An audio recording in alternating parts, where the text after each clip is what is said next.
Good morning, and thank you for keeping it Citizen Television. We really appreciate your time and company. It is Wednesday. Health and Lifestyle begins right now. And of course, we are going to be talking about female genital mutilation and its relation to reproductive health when it comes to women. It is a practice that some have considered culture, some have even given it a religious connotation, but then again, it also has its links with the health complications that comes with it. So today we want to merge all that, religion, culture, and health when it comes to discussing female genital mutilation, and to look at all this in a 360 degrees. How do we address it? What are the impacts coming from all these, areas that I have talked about? And that's why I have a panel of ladies who will be giving me the depth of this particular crisis in our country and the better way forward on how best to address it. People who have some have lived the experience, and they know what it means to undergo the cut from a very personal perspective. And I'm talking about two already with me in studio. Allow me to introduce them. From my far right, I'm hosting this morning Damon Dakane. Damon is an anti-FGM champion, also a survivor of FGM, and also she's very passionate about matters gender, and we are glad that you created time to be with us today. We are also going to be delving into the health impact of FGM with Dr. Maureen Owiti. She's an obstetrician, gynecologist, and a fertility expert. Asante sana, Daktari, for being here. Thank you so much. All right, and we're expecting also joining us as we will be progressing with this conversation is Sadia Hussein, the Executive Director, Brighter Society Initiative, an FGM survivor, and also has a lot to share with what she has done in terms of turning her pain into a story that she's using to impact lives. Karibuni sana, ladies. All right, so just to begin with the numbers that we have, the very latest was what was done by the Kenya Demographic and Health Survey in 2022, 15% prevalence in our country. That means in every 100 girls, or 100 girls and women, 15 have undergone the cut. That's a national perspective. But interacting with people like you, Damon, would tell us what is happening in the communities on the ground. Do we see the same? Because experts say that we are making progress from 21, I believe that was what the numbers used to tell us, to 15. So sort of like we are making strides. But if you go down to the grassroots, is that the true reflection of where we are at as a society when it comes to the prevalence of FGM? Talk to me about how it is. Good morning. So 15% is nationwide. Yeah. To narrow it down to Northeastern, I believe that progress is not linear. And how we measure it, it's just not about the statistics, but also the story behind of change. What are the stories of change? Because if I talk about statistically, it will look like we have not progressed at all. Because I think in 2014, the prevalence was around 94 to around 97, 94. That is in Northeastern. In Garissa, to be specific. But now, if you narrow it down to Garissa County, based on the latest ADHS, which was done in 2022, it says 83%, which is something, but I would like to talk the progress outside the numbers. Like, look, for example, today I'm here. If this was done around 10 years ago, even maybe 5 years ago, a lot of taboo would have happened. Maybe my family would have disowned me, Yes, the fact that we are having dialogue, not only right now at the national level, we also have a consistent dialogue on the ground. All right. So you're saying part of the progress is also that the voices are beginning to be heard, that conversations are beginning to be had about FGM. Long time ago, that was a taboo topic to even discuss. Totally. I come from an agro-pastoralist community in Fafi sub-county. And it's still somehow a taboo for me to go back and talk to them, because these are my aunties, these are my uncles. It's also easier to speak to your people, but very hard, given that, that cultural norms. So standing in front of my uncles, having dialogue about clitoris and the anatomy of a woman, the fact that I am gathering men, I am gathering women who have never spoke, who have no idea about the anatomy of their body. I am teaching, drawing, like, this is what clitoris is, this is what it's supposed to look like, because they have no idea. All they've ever known is the idea of how they feel it when they wash it down there, they don't even understand. So when you're teaching them anatomy, sometimes your uncle is like, I'm gonna, you know, like, it's not a comfortable lesson. Yes, it's not a comfortable lesson. But to me, what I see is the fact that I can gather my uncle to sit down and listen about such a topic is such a progress. It's such a huge win. I don't measure resistance as a form of a problem, but I see it as the start of a conflict. I believe conflict is positive as long as it's not violence. Because the more we are arguing, in between the argument is a dialogue.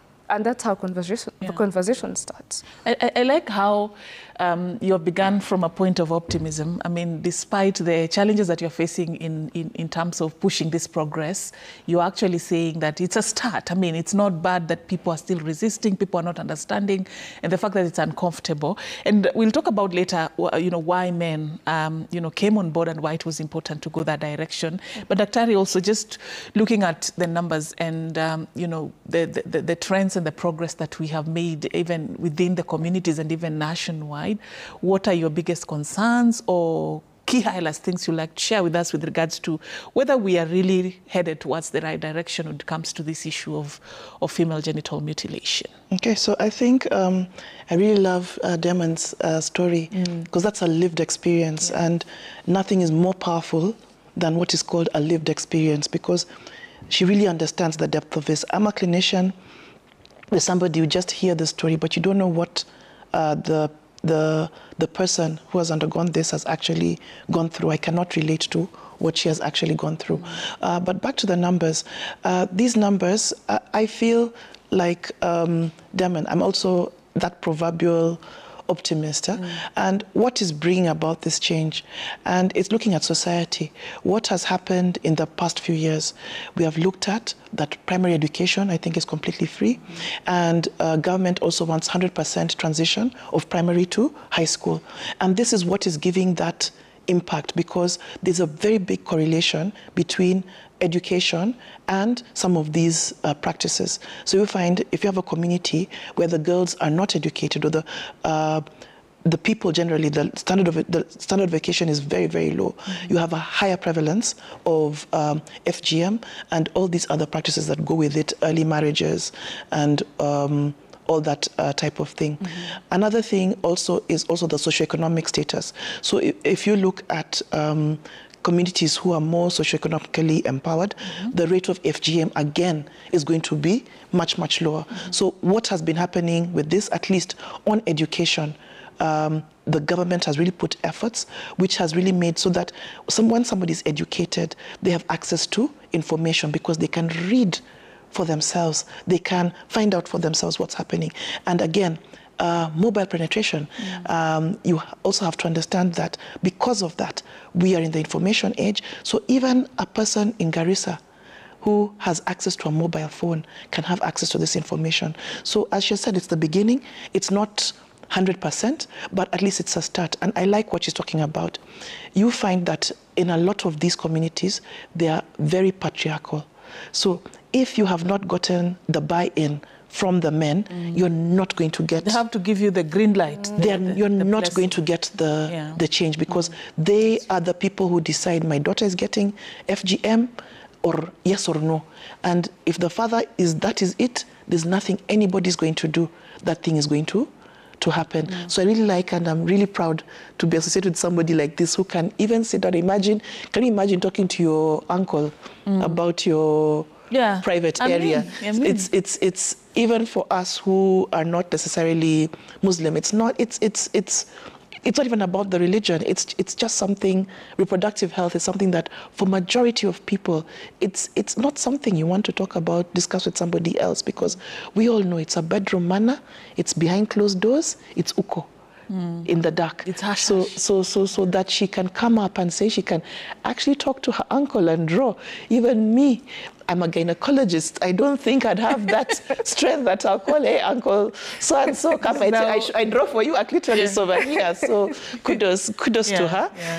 I find it obviously easier. I think when we're doing community mobilization, you find you don't know those people. So as a health educator, I'm very comfortable in that space. I don't have issues with clitoris, but I'm just imagining telling my uncle about a clitoris. For her, she has to, her advocacy, her work in advocacy requires her to go back to her community, the very people she grew up around, the very people she knew, so that she can be able to empower them to know what this is that they've known as culture and its impact on women and girls. I assume it's not an easy task, Damon.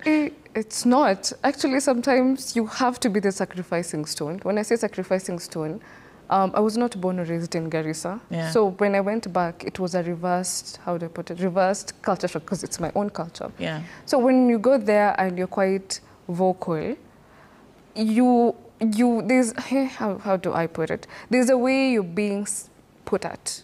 Ah, okay, she talks back. Ah, okay, so because when you address uncomfortable issues, when you're able to pinpoint some things that is not common for a young child, more so a girl, to do so, you already label a problematic.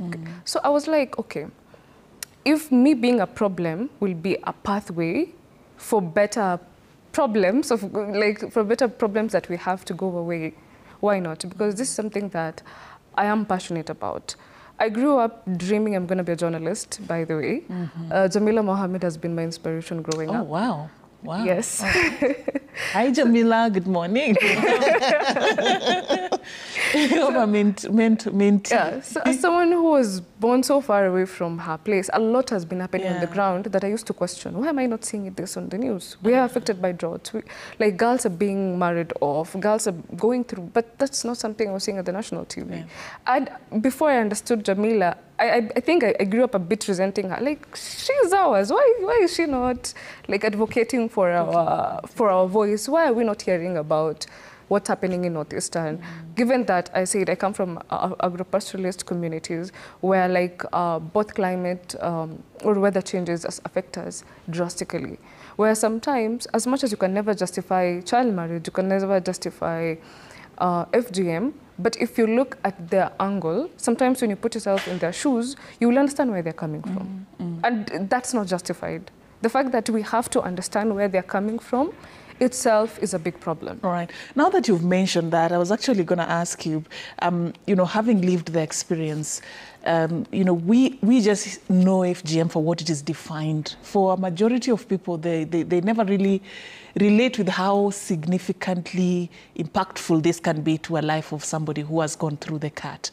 Probably just as you ran us through your very own personal experience and the justifications you're talking about, if we are calling it a human rights violation, why would communities continue to practice it? As you look at the whole spectrum from you as a survivor to now an advocate against FGM, what are people telling you are the reasons they still practice this vice that seems to be having a very significant impact on women and girls? First of all, we have to understand cosmopolitan Northeastern came very recently. And given that Somalia is a very monogeneous population, where we practice the same language, the same culture, the same religion, breaking from that has been such a problem. Because how am I supposed to tell a man who has been, let's say, 80 years of his life, lived with a certain culture practices, no influence, both negative, positive from outside. They just grew up that this is good. What they have, what the idea they have to justify FGM first, it is like a rite of passage. And that's what they know. Yes, first that. It's a rite of passage. Secondly, they believe when a woman has undergone FGM, like she gets purified, in a sense that when that thing is gone, per se, it just means that she's ready to be a woman. They make it easier for childbirth, not understanding they're making it even way harder. But most importantly, even if you meet people who are ready, they know like how bad it is. They tell you it has been our culture. It's honoring our ancestors. It's honoring a practice that has been given to us, that have been practiced for years and years. But another thing that we don't understand also is the socioeconomical part. A lot of women out here, I know that's the only skills that have been passed down because they've never been to school, they've never been engaged. That's the only skill they know to earn a living. So when drought... So they do it for business, for the commercial value? Yes, it is for commercial values because we do talk to reform those women who circumcise that have reformed, that we have tried to engage them, train them, even though, unfortunately, a lot of programs don't support that. They're like, we cannot engage or empower a criminal through, income-generating activities, even though that's one of the ways to eradicate it. Imagine having these people on your side. Yeah. Because I can imagine one cutter reaches out to how many families? It could be the whole community. So if you manage to transform or reform that person, you can imagine how many girls you have saved. You have saved, yes. But then again, Dr. just to come in, this rite of passage, this purification strategy that communities down there believe it is, from a doctor's point of view, I want you to give me the correlation between FGM and health, its health implications, both short-term and long-term. What does it do to a woman in this process of, taking her through that rite of passage? How does it transform her? Okay, so I think before I just go quickly to that, I'll also add on the economic aspect. You find that a lot of women not being educated are dependent on being married for their financial security. And you find that because if they haven't undergone the cut and the community believes in it, the men are also not willing to marry them. So you find, I think the communities where they're very prevalent is Kisii and Northeastern, okay? And you find women actually want to have the cut because otherwise they're not going to get spouses. So they actually ask for it. Yeah, so it's a big problem whereby you really have to look at it. But in terms of now, the health impact of FGM, you have the immediate, and I think the immediate mostly is bleeding and infection, because these are instruments you don't know whether they're using sterile instruments, how are they securing the infection prevention around those instruments. They're just using a blade. Probably, I don't know where it was bought from, where it was made from, whether it's being used for several people. So again, possibility of even passing on certain diseases like HIV, AIDS, fortunately in their community, not very prevalent, but these are potential risks of not having that. So bleeding, because God is a very interesting person, and an organ is important by the way the blood supply is to that organ. And if you look at the vessels to the clitoris, they're actually very big and a very good blood supply, meaning it's actually an important organ. What they're talking about, this purification story, is that obviously when your clitoris is removed, it's responsible for sexual pleasure during intercourse. So these women actually are denied opportunity to experience pleasure during intercourse. And that's what they're saying, that they're actually purifying these. So to the community it's purification. Yes. But to the women it's denying them. They're actually, because they're not going to be able to experience what other people who have that and that's for organ. The rest. Yes, and for the rest of your life. And I don't know, there are people who do reconstructive surgery, but I don't know, would they actually be able to return the sensations when somebody actually has a clitoris. So, and just removing the clitoris is the most minor form of FGM. So you have, I think, 4 different types of FGM in terms of classification. So clitoris is a type 1. Then near the clitoris you have what you have, I think if you can remember your anatomy, we have the labia majora and labia minora, the smaller lips and the bigger lips, okay? So in the type 2, you remove the smaller lips. Type 3, you remove the bigger lips and even suture, so that you close and constrict that area. And unfortunately for their community, that is actually the type of FGM that they tend to undergo. So you find, for me, I've experienced that a woman who has come from Northeastern has come for delivery. And the hole, it's like a pinhole. It's a pinhole. How is a baby supposed to pass through a pinhole? What do we have to do? We actually have to cut, okay? Fortunately, we're healthcare providers. We have access to local anesthetics. But can you imagine this woman delivering with a traditional birth attendant? Because that will be another prevalent issue in that community, who has no access to local birth attendant, has to be cut open in order to have her baby.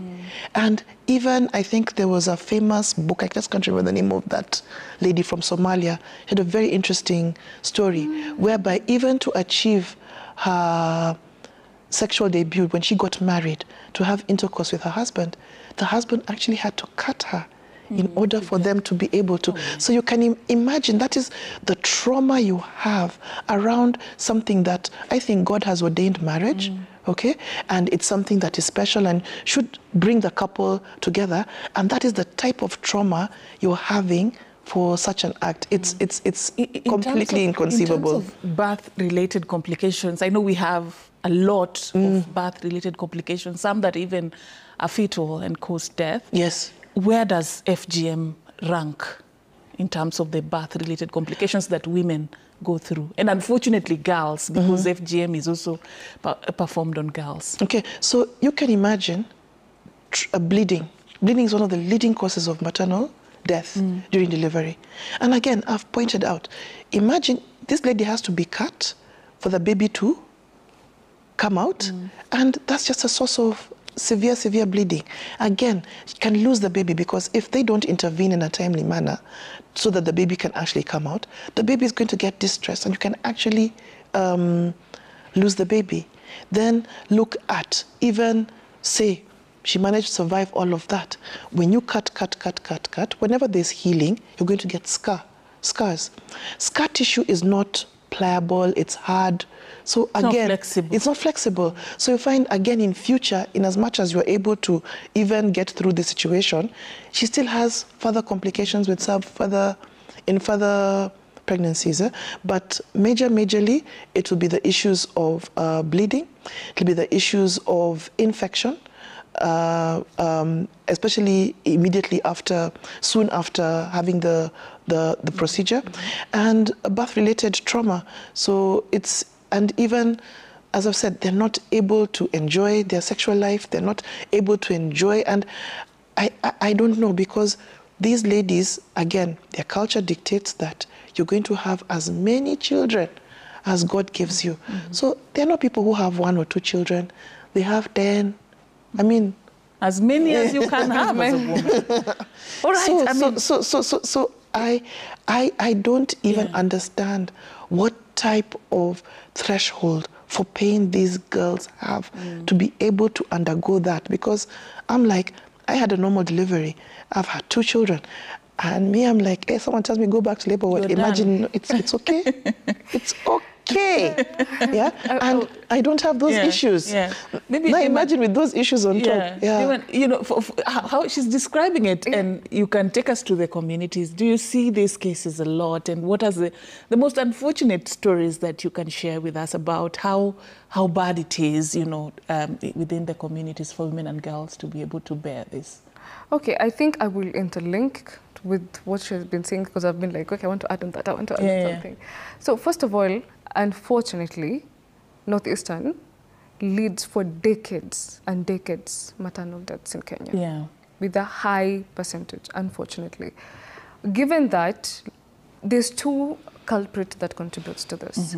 First, of course, I will 100% say FGM, because I would say 90, let me say 90. Let me excuse the current younger generation. They practice, you know, what they call sunnah, which is type 2 or type 2, type 1, kinda. But 90% of my generation and older, we have gone type 3. This is where they have cut the clitoris together with labia minora, labia majora, sealed the corners, and left a small space where they think we pee from. Which is so uncomfortable for those who have gone that, because it's so uncomfortable in a sense that, first, clitoris is one of the most sensitive organs, given that a lot of nerve endings from your body interconnect there, which also connect to the spinal cord and brain. So now imagine removing a sensitive part where a lot of nerve endings from your body is interconnecting to, leaving that place exposed. given that already the labia minora and labia majora, when you turn into teenhood, what they're supposed to do is protect, seal from anything outside. That is being your panty, that is being your trousers, that is being like maybe the discharges you're going to have. But for us, it's not like that. So which means even when we are wearing, you know, like the inner wears, when you're wearing the trousers, it's interact with that place, which is quite uncomfortable. Again, as a normal wound, what happened when your skin get cut and it ponders? See, there's that hardcore scar the there. scar that remains. Yes, and you can imagine is that scar there, and then this is one of the most sensitive parts. So it's first there's that even interact with your day-to-day life on how the type of clothes you wear, the type of trousers you wear, the type of innerwear you wear. Secondly, another culprit is a lot of teenage pregnancy for us come from child marriage. As soon as you undergo the cut, there's a consequence. You're now a woman. Yes. Yes. The next step, of course, is you're married off, and the next step is you get pregnant early, and the trend continues. The trend goes because a lot of us who lives in town, we are educated and good for us. But I'm trying to speak for those girls who live at the borderline areas because I've worked there and I have seen things that just breaks my heart. Imagine a girl from the borderline, like of Kenya and Somalia. There is no closest town. There's no closest amenities. Maybe the following Bula. Bula is an area like area A, area B, you see. So maybe the following Bula has some dispensary where they walk all those distance, or maybe take a tuk-tuk. But where I was working, there was no tuk-tuks around. So maybe there's a dispensary. Now, I'm trying to imagine that young girl, maybe she's 14, 15 years old. She has undergone type 3 FGM, which means she's been sealed.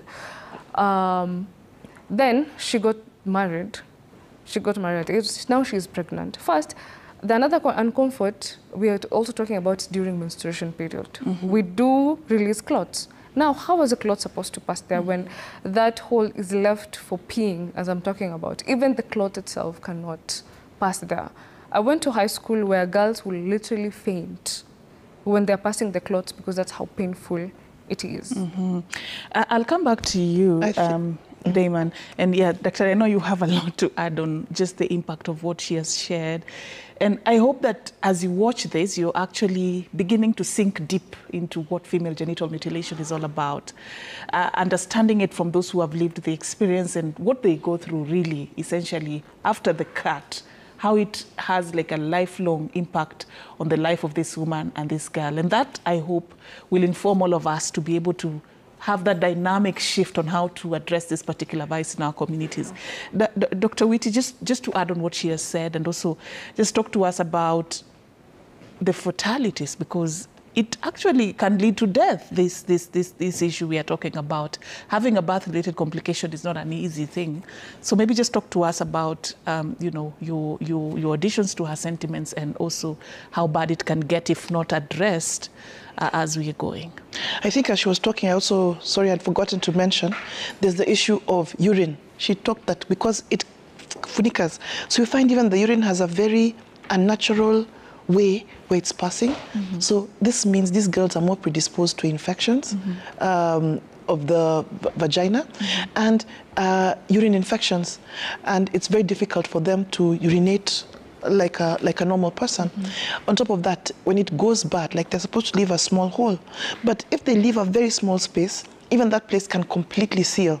And we have, like, I think there's a pathology, what we call an imperforate hymen, whereby that place is completely closed. So what happens is that during the menstruation, they menstruate, but there's no outlet for the blood. So what's going to happen is the blood is not first going to collect in the vagina. It becomes too much, it goes to the uterus, and this is something that is so painful. So you find every month, someone's supposed to be having their periods, it's not coming out, they're just getting severe abdominal pain. They actually have to undergo surgery to let that blood out. Now, in terms of fatalities, as I've said, again, they're very interconnected because FGM, early child marriage. What is the challenge of early child marriages? Is that definitely your bones, okay? All the reproductive tracts are not yet mature enough. You're not ready for childbearing. So these are girls who have higher risks for even a cesarean section. And it may not look like a cesarean section, everyone cannot do a cesarean section, but having a cesarean section, especially as an emergency, has very, very high risks for mortality. Again, bleeding, infection, death, because the baby is going to get stuck and they get fistulas. So fistula is a communication between two hollow organs. So you find your urethra is a hollow organ and your vagina is a hollow organ. These girls now start leaking and fistulas, urine through the vagina or feces. Can you imagine feces coming out through your vagina, all in the name of childbearing? Fistula is another condition altogether. Yeah. But this would be a complication of the FGM because, again, because, not necessarily the FGM directly, because she's had FGM at 14. That means now, I'm going to get married. You're married at 14. You're not ready. And that's a complication of the early marriage and early pregnancy. All right. And joining us now is Sadia Hussein. Sadia is the Executive Director of Brighter Society Initiative, and she's very passionate about speaking against female genital mutilation, has lived the experience and knows where the shoe pinches. For how many years have you been in advocacy? And karibu sana to this particular discussion. We had already started scratching the surface, and my, oh my, I mean, the depth of how this impacts women and girls, as have been explained by these two ladies, is just a clarion call for all of us to be able to really do something about ending FGM. We are at 15%, we were at 21%, but we need to get to 0. Yeah, but karibu Sadia, talk to me about how long you have been doing this and why this pushed you to begin speaking for the voiceless in your community. Thank you so much. Once again, my name is Sadia Hussein. I'm the Executive Director of Brighter Society Initiative and, of course, the founder. I'm a survivor of FGM. And before I say anything, I want to thank God for this journey we have come through, and it has been a journey of success because I've been campaigning against female genital mutilation for the last 17 years. That is the age of my daughter. And sometimes when I say my daughter is 17 years and she's even taller than me, people look at me and they say maybe she's looking for donor funding. But that's the true reality at the grassroots level. People are married at a tender age, and that's why I'm very passionate about this thing. Actually, when I was starting campaigning against FGM, nobody pushed me. It was out of my personal experience because I was unable to give birth. I was struggling between life and death. And I could hear my mother cry from a distance saying, oh my God, help my daughter to give birth and all that. But then I just could just hear the sounds, but then I was just praying to God from the heart and tell God, please save me. So that was the day you were giving birth and you could not be, the baby could not come out. And you could just hear. I was just struggling for 3 good days, and that was a hell. Total hell, and they fear going to the hospital because, you know, at home you are cut with a razor. Because remember, we went through infibulation. So the passage for the child has been narrowed down. And I always tell them, even if I'm not a medical doctor, but she will agree with me that even in a normal wound, you must maintain a scar. So the scar cannot, you know, be like elastic to expand past the baby. So what happens is the scar remains, so it's still tight. They have to cut you with a razor. And at the hospital now, that's where they do episiotomy. They cut you with scissors. So now for them, the razor is better than the scissor. And again, they fear cesarean because most of the time you are taken to the hospital when the baby is tired. So the doctor opts to save both the mother and the child. Now I'm struggling. My mother can't take me to the hospital because of such fears, and I didn't even know. By that time, FGM was not even illegal. So, because FGM became illegal in 2011, that's 14 years back, and I started 17 years back. So you can imagine FGM was not illegal. People I didn't even know other activists. I'm just a tiny, little girl, just saying, let's end FGM. When I gave birth, actually, my third day when I delivered, I fainted.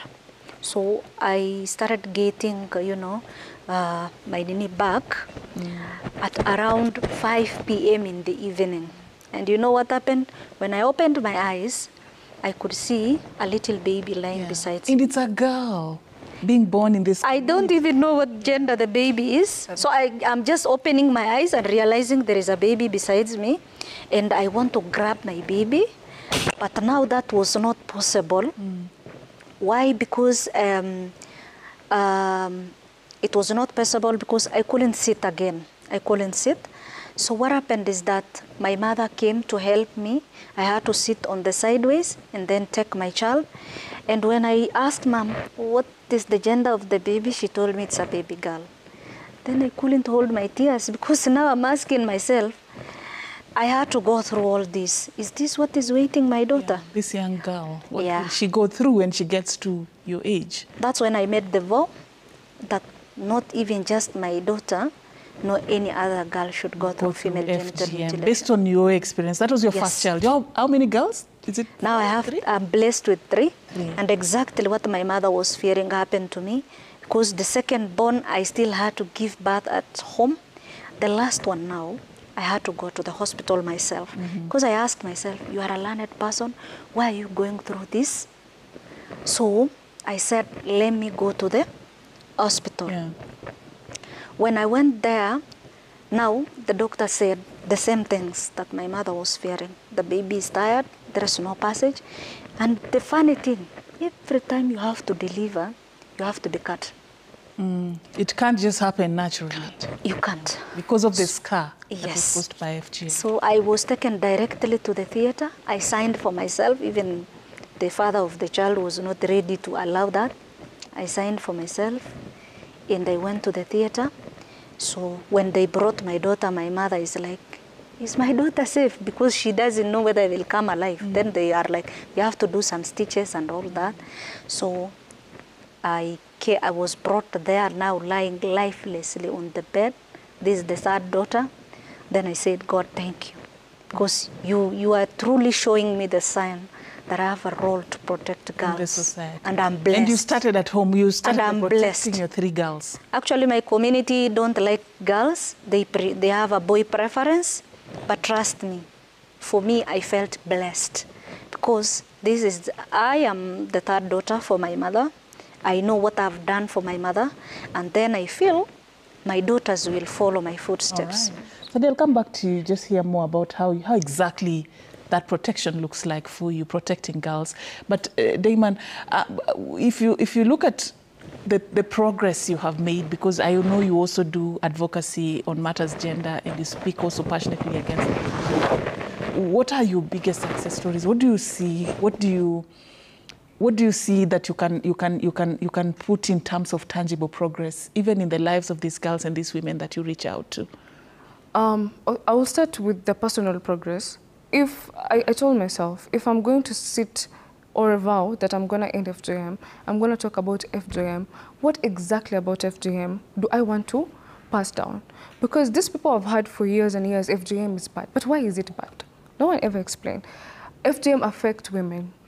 Yes, like this, but how? It's because we've been, as I said, we've been having taboo where no one is ready to take the matter on hand and be honest to these people. I took upon myself to understand the anatomy and reproductive system of a woman so that when I'm telling these people, this is bad, that's why I said, it's so uncomfortable for me, but I have to look past my uncomfort to draw a whole reproductive organ in front of a whole community to explain each and every part. How is it important? How does it play? How does it contribute to the wellness of the women and also to the challenges we are facing? Because if we don't narrow it down, it's going to be the same narrative they are hearing.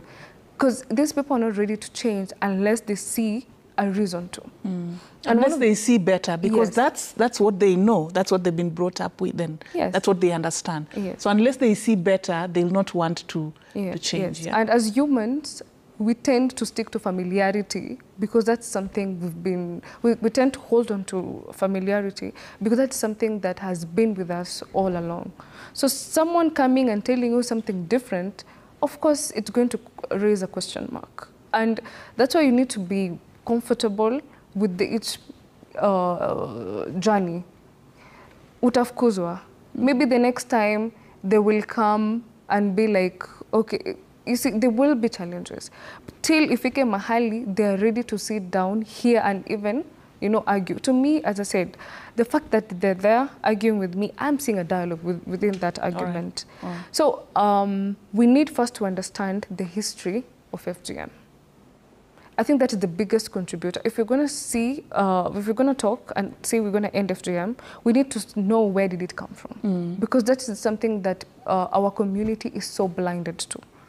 Because if you look historically, FGM didn't start with us. It did not even come from East Africa. FGM started during Pharaoh's time. And it contributes also to the religion aspect, and that's where the religion element a bit come in. Back then, as we know, religiously, there was a point where the boys were being slaughtered, right? Because Pharaoh feared there will be a man who will come, you know, be a messiah, take over, So in that fear, what did he do? For quite a number of years, men were slaughtered. Decades later, the population between men and women are imbalanced. So in fear that women are going to be moral, in fear that the men that are existing will not be enough for the women, in that fear also, what they did is, let's reduce their urges. And that's where, with the type 3, where we go through, it's called Pharaoni, the Pharaoh's one, because that was the one that was being practiced during Pharaoh's time. And then years later, when Islam was now, during the Prophet Muhammad's time, there's one day, it's a hadith is saying, where like another element where they're tying FGM to religion, even though it isn't, it's the fact that the Prophet was seen one day walking, and then he had a shout, he had a crying from a certain distance, and he tried to, you know, find out. He was like, okay, why is my ummah, like my people, why am I hearing a cry? What is going on? And then he was told there's a girl who's undergoing FGM. But it has nothing to do with religion. Is that something you can categorically... Because there's always been that... Sadia, there's always been that discussion about FGM... and religion, and that's why I'm trying to explain where it's coming from. That's why the Prophet said, like, I will not want to put pain in my people. But then those people are like, it's our culture, we cannot let it go. So he said, if my people have to practice it, then I'm going to make it sunnah, which means optional. Even, however, if it has to be religion, again, it was made optional. This is something a girl can, if the girls want, they can choose not to go through. Yeah, but again, a girl under 18 doesn't have a consent. So unless that person is an adult, I don't believe. All right, all right. Yes. Thank you for taking us through that particular history. We miss that a lot in most of these conversations. I have very few minutes left. Ladies, I'll try and manage my time. Sadia, because you joined us later, I'll utilize this time just to explore what we need to do in terms of addressing FGM, because the vice itself is metamorphosizing into, they're changing style, they're changing strategy, they're changing how they're doing it. And does this inform how you're responding as advocates and what even the country needs to do to respond to FGM? Because FGM today is not how it used to be done years back, yeah? Actually, I want to pick it from where Diamond left, the issue of the sunnah and all that. Actually, there is a whole controversial issue around that. So the sunnah itself is not authentic. The hadith they are using. We were in Garissa. We are actually having a project with the UNFPA, United Nations Population Fund, through the EU, European Union, where we are having a 3-year project to deliberate on the best practices and ensure that we achieve zero FGM in Kenya. And trust me, in the northern region where we come from, that's where FGM is leading. We are talking about 15% in Kenya, but then going down to the counties, it's way high because we are talking about Wajir 97%, Garissa 83%. So Mandera is worse, the Tana River the same. So all I want to say is FGM is not a religious requirement because even Christians do, and it's not in the Holy Bible. And then again, demystifying the myths and the perceptions the community believe in, we need to delink FGM from Islam because it has nothing to do with our religion. Even the Prophet ﷺ, the Sunnah she is talking about actually, the meaning itself does not speak to that. And again, that same hadith that they are using is not authentic. So we will have a whole program with the religious leaders to discuss and deliberate on that because our women are suffering. She's a doctor, she will tell you. Even cutting that tip has a meaning to our women. Why do you have to cut a healthy organ for no reason? Just because you feel women will have urges. The urge comes from the mind, not from the clitoris. I always repeatedly say that. I went through type 3 of FGM, and trust me, I have all the urges. This is something I always ask, even with the survivors. Ask them, they will tell you, the urge is still there. I can't tell whether men feel satisfied. I can't tell whether the other women feel satisfied and all that, because every woman has her own level of satisfaction and all that. Now coming down to again the issue of the urge and all that. This, I really feel good because now today we are deliberating on FGM as a sexual reproductive health right. Let me tell you, who has the right to reduce my sexual urge? Why do someone want to reduce mine when they are looking for medicine to even boost the urge and all that? So I would say that is a selfish motive from men who are always insecure. Then again, coming down to the efforts and what we need to do, trust me, we have a huge challenge ahead of us. Every minute a girl is cut. Currently as we speak, the schools have been closed. This is when girls are mutilated left, right, center. Tell me which cutter or which nurse has been trained to perform FGM. Even herself, she will tell you, even the medicalization of FGM that is rampant, no medical doctor was trained on how to perform FGM on any girl. So we are entrusting our girls to people who do not even have the basic knowledge of what should be done to these people.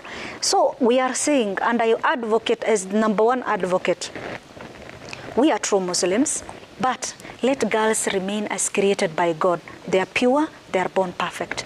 The other thing, on the same, we will be running born perfect caravans in the villages, where now we are telling girls they are pure and created. They're okay the way they are. Yes. Yeah. Sure.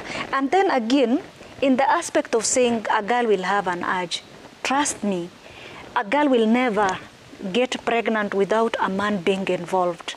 And what is wrong with having an urge at the right age? Exactly, there is no problem. But then again, if you are fearing that a girl will get pregnant, she can't get pregnant without a man being involved. So that means we are really victimizing the girls even more and more. Yeah. And then again, for those girls who have not gone through FGM, I didn't go through FGM, for example, and I didn't meet a man, how will I get pregnant? There is no way. So I'm just telling our parents and fellow survivors, never inflict the pain and suffering we endured for lifetime, because the complications of FGM are lifetime. There is no certain place you can say, now it's over, I'm resting. The complications start from day one you are cut to the rest of your life. So I'm just telling, for those women who have not maybe seen a major complication of FGM, trust me, there are women who lost their unborn babies. FGM does not affect just the survivor, it even affects the babies that are supposed to come to this world. Imagine how God has beautified the women, and now we want to destroy everything, complicate everything. That's why it's called mutilation. Yes. Mutilation is such a strong term. Yeah, and we want to pass it to even unborn babies because the baby's head might elongate because she will tell you there is something called kaput. For the woman to give birth, it has to go through a lot of process and stages. You have interfered with the entire process. So now you expect this woman to keep pushing, and you know our women have to give birth until menopause. Yeah. So you can imagine how many times you have to be cut for you to deliver. So all I am trying to say, and again, FGM is not a standalone. FGM is the root cause to all other gender-based violences. If the FGM, you have to be married, so there is child marriage. Child marriage is just a legalized defilement. There is nothing like child marriage, that is defilement. Then again, teenage pregnancy. The data you see from all these counties is not girls getting pregnancy out of wedlock. If you see any teenage pregnancy rate from Northeastern, I remember there is a time the women rep was held accountable for saying girls are getting pregnant out of wedlock. That doesn't mean that the statistics from Wajir was very high. The same way FGM is very high for teenage pregnancy. So also, she was trying to create a solution and saying, I want to help these girls. But little did she know, that means these were young girls who were married at the tender age, and they are going to visit clinic and they are recorded. See that? So teenage pregnancy again rises with, and remember the root cause of FGM, they have to drop out of school, and then the poverty cycle continues because these women now become dependent 100% on men. All right. And that's what we really need to cut and ensure we are empowering our women in terms of health-wise, financially, and socially. Yeah, all right. Dr. As we wind up this conversation, what would be your clarion call from a health expert perspective? Yeah, if we are to get to zero FGM, and even if we are to help those who have survived, you know, have a better quality of life, what would be your clarion call as an expert in health? I think Sadia has put it so well. Yeah. And I think the clarion call would be like World Health Organization has said that FGM, even the medicalized one, is a criminal act. Yeah. So it's for all of us. Let us not involve ourselves in FGM, and can we become advocates like these two beautiful ladies to help girls escape? Because I've just heard Sadia's story. My heart really just goes out to her, and I really thank her for being so strong, and the same for Damian, for just being so strong and being able to come out, because as she has said, and we really pointed it out, that it's a male dominated issue because it's the men who make the decision. So for me, two things: can we stop FGM, and can we see how we involve the men in this conversation so that we're going to have more impact on what is happening. So probably the next time you're calling something like that, also invite our male counterparts. The men should be. Yeah, that's true. Yeah. Man, your parting shot? My parting shot would be, let's have sustained dialogue. However much uncomfortable it is, a journey of 1,000 miles starts with a step. And each step we make, there's a progress. So let's not lose hope. I know it can get uncomfortable, it can be a problem, but sustained dialogue has been helping us move from 97% to 83%. So let's have the dialogue continuously. Sadia? Okay, I have 3 clarion calls. Number 1, I just want to say, FGM was happening to us because, you know, our communities believed that if you don't cut a girl, no one will marry her. And now again, I've seen a lot of conversations that are harming survivors even more, because you will get a 9-year-old girl who has already gone through FGM, and people are starting to say, oh, women who have been cut do not have urge, do not have this, do not have pleasure. I want to say this, for God's sake, look at what happens to us. We are not ending FGM because men want pleasure. Whether they are having pleasure or not, it is a human rights issue. our rights have been violated, we have a right to our body, and we should decide what happens and not happen to our body.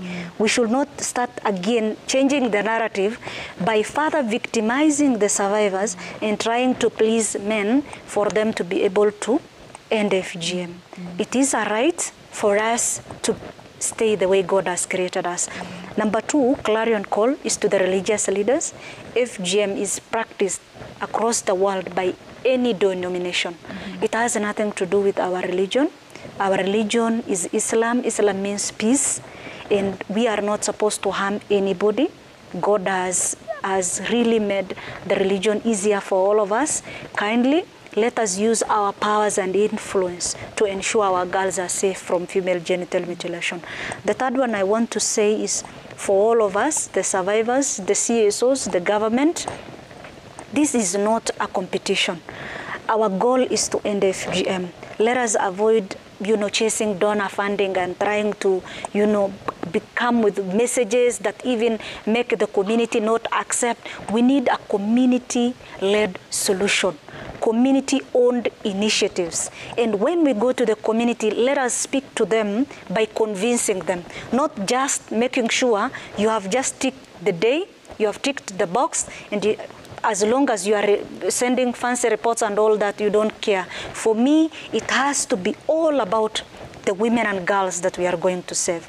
Let us all come together and ensure, what if it was your daughter? Yeah. There's one thing. Some say it's a vice affecting women and perpetrated by women. Women becoming enemies of themselves. What do you tell? Very true. I was in Wajir, a place called Johar, and the men told us, we are even wondering because we don't even know what you guys cut from each other.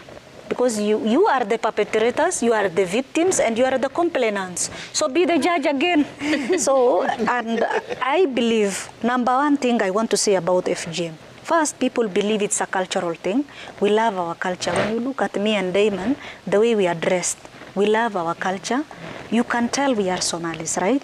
So why do you want to use FGM, which does not even give you identity, to be your culture? That is something that hurts. It is torture. So for me, I want to say that is it. Number two, about the women perpetrating themselves, it is because they don't understand that the pain they're inflicting on themselves has nothing to do with religion and has nothing to do with culture.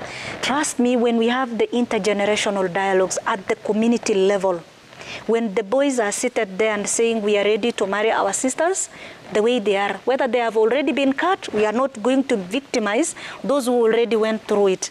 And again, those who have not gone through it, we will not also, stigmatize them. So we are ready to accept them. Then again, the religious leaders delinking the FGM from religion and telling the women, whatever you are doing is not allowed. And then the women now see there is no more blame game. That is the solution. Now, what do? Let's leave the girls the way they are created. So for me, the law taking its own course? Now the law, there is a gap in the law because from the victim to the reporting of the cases up to the judge, the court, there is a whole entire gap. That's why there is a revision of the anti-FGM law that is going on. But trust me, from our communities, it is not easy to enforce the law because now those who want to report it fear the curse. I will be cursed. But trust me, in our religion you are told, if you are doing something which is righteous, there is no curse, there is nothing else that will happen to you. So for me, I want to say, may justice prevail for all of us and may survivors feel peace because there is a whole aspect of psychosocial support. A lot of survivors are living with different kind of traumas. So for me, let us all join hands to end FGM. Sadia, thank you so much. Diamond, you're really pressed with the point. I'm overstretching my time here, but 30 seconds. Okay, apologies. Just a quick one. One of the progress we're doing when it comes to laws now, Garissa is currently on the last stages of drafting anti-FGM policy.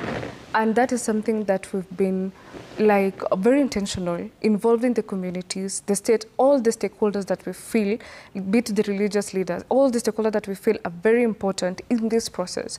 We have them as our stakeholders, and it is the last stages. And we are looking for not only to have a policy that's a paper, but a policy that's community-centered, community-led, women intentional in the community. And we're looking forward to make it work. We're looking forward now to accelerate or decelerate down from 83%. Maybe the next ADH will be in our 50s, maybe 40s, maybe even lower than that. That's what we're hoping for. Thank you so much, Diamond, for mentioning that. At least a sign that something is being done to cascade even the national law to the counties and even to the communities. We hope that we'll see impact on that. And we are all aspiring to achieve zero tolerance to FGM. I love the word tolerance because we're not ending FGM. We are ending tolerating it, like even just the thought that FGM can exist. Let's deal with even the thought first before even the act itself. So zero tolerance to FGM is what we aspire as a country, as a continent. And we hope that through the initiatives and the success stories that we're hearing from all of you ladies, we'll be able to get there to save our women and girls and to save their sexual and reproductive health rights. Thank you so much. I've been engaging this morning a panel of 3 ladies sitting from my far right: Diamond Dakane, anti-FGM champion and also a gender advocate. Asante. We've also been discussing this with Sadia Hussein, executive director and founder of Brighter Society Initiative and an FGM survivor. Thank you so much, Sadia. And we also have Dr. Maureen Owiti. She's an obstetrician, gynecologist and a fertility expert. Asante, Daktari, for creating time. Thank you so much for watching this morning, and do something you actually can. Even if it's just passing this information that you've learned about FGM, that's actually a very big step. Do something for us to end FGM in our country. My name is Safina Chengoma. Have a lovely day ahead.